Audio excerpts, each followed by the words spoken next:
মহা নমস্কার। কলি কেমন? কুরুক্ষেত্রের যুদ্ধের অবসানের পরে, দাপর যুগে অবসানের পরে কলিকে নিয়ে এসেছিলেন রাজা পরীক্ষিত। রাজা পরীক্ষিত অর্জুনের নাতি ছিলেন।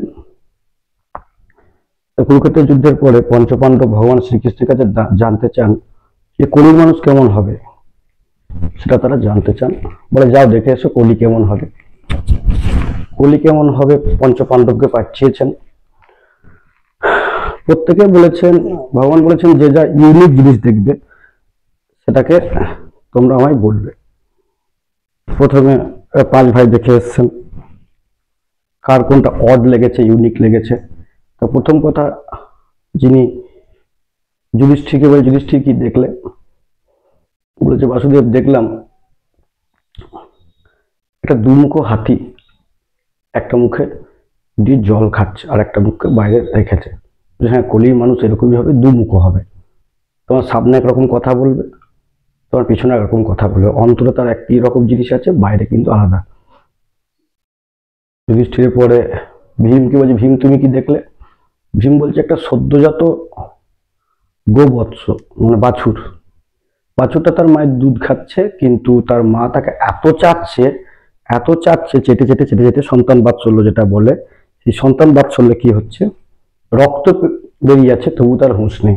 হ্যাঁ, কলিতে মা বাবারা তার ছেলে মেয়েকে বা সন্তানদের এত আদর দেবে, তাদের দাবি দাবা এত মানবে, মেনে নেবে, সে আদরের জন্য যে তার সন্তানের ক্ষতি হচ্ছে সেই হুঁশ থাকবে না।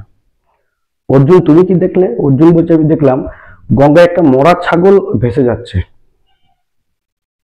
তার উপরে একটা শকুনি সেই মরা ছাগলটাকে খাচ্ছে।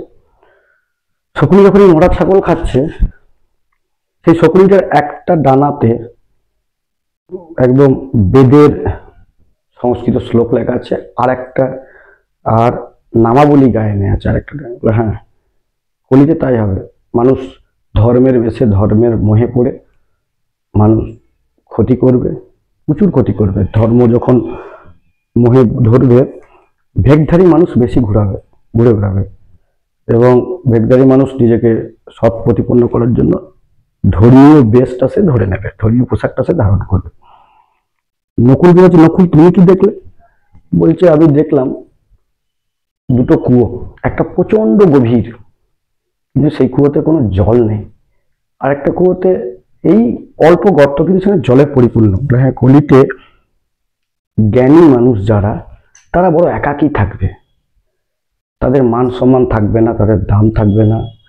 আর যারা মূর্খ, তারা সমাজে দাপিয়ে বেড়াবে, মঞ্চ আলো করে থাকবে, এবং তারা মূর্খ হওয়ার জন্য অনেক গর্ব করবে। আর জ্ঞানী মানুষ তার জ্ঞানের জন্য নিজের প্রতি দুঃখ প্রকাশ করবে, বড় একা থাকবে। মূর্খ মঞ্চে অধিষ্ঠিত সিংহাসন দখল করবে, আর জ্ঞানী মানুষ চট পেতে নিচেই বসে তাদের হাততালি দেবে, তাদের কথা শুনবে, মূর্খরা চালাবে। সহদেব, যুধিষ্ঠির, ভীম, অর্জুন, নকুল। এবার সহদেব তুমি কি দেখলে? একটা বিরাট অট্টালিকা, যেটা বহুতল আবাসন বলা হয়, সবই আছে, বাড়ি আছে, গাড়ি আছে, সমস্ত টাকা পয়সার কোনো অভাব নেই, কিন্তু প্রচন্ড ঝগড়া, যেটাকে বাগবিতণ্ডা বলা হয়। এটা দেখে এলাম।